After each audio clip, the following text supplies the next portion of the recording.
it's not going to be too bad. As a matter of fact, we're going to dip down to about 85 degrees at kickoff time. So even though we'll be talking about the heat today, tomorrow not going to be too bad at all. Current conditions is over 7 at the rain line. We sit at 82 degrees right now. Dew point all the way down to 50 degrees, and look at that humidity. Bottom dropped out.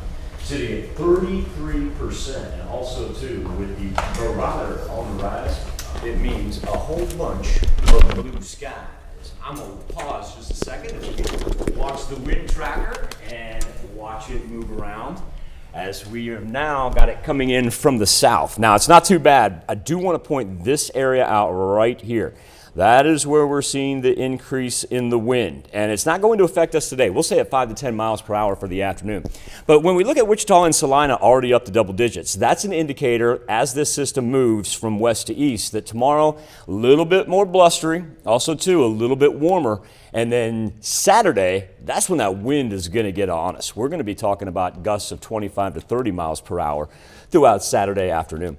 Very very mild temperatures right now. 82 in Joplin, 81 in Chanute, 78 in Nevada, and 81 in Monette. Skywatch Storm Tracker, not just clear for us. Look at the entire Midwest, and like I say, that's with the cloud cover and that's with the precipitation. There's just not a whole lot going on in our neck of the woods. Not necessarily a bad thing, and the cooler temperatures complements of the jet stream. There's a severe thunderstorm risk map. Look at that. We don't even see the marginal area throughout the contiguous 48. So that's really good news, especially down south.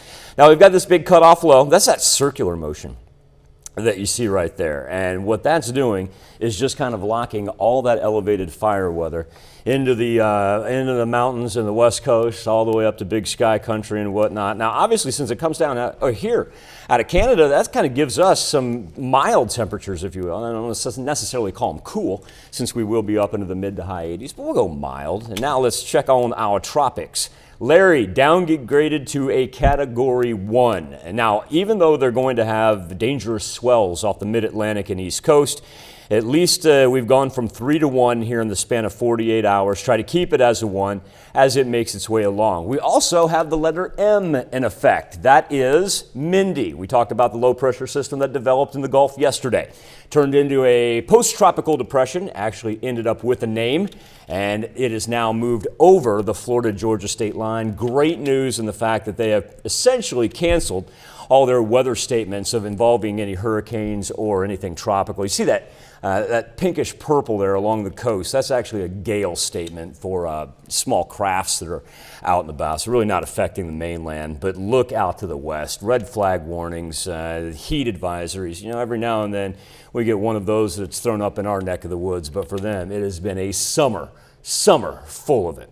Weather trend for today, peak heating hours usually between, say, 2:30, 4 o'clock, and we'll be around 87 degrees. Big differences overnight. Past 2 mornings, we've been waking up with temps in the 50s. Well, that's not going to be the case tomorrow. We're actually just going to stay in the mid-60s for the most part. And then as we push into the weekend, like I said, that wind is really going to make a difference, because after it starts to move in from the southwest at 25 miles per hour, there's no doubt it's going to feed us warmer temperatures. Shift to the jet stream as well, as it will make its way east to the Mississippi, and we're right back into the mid-90s.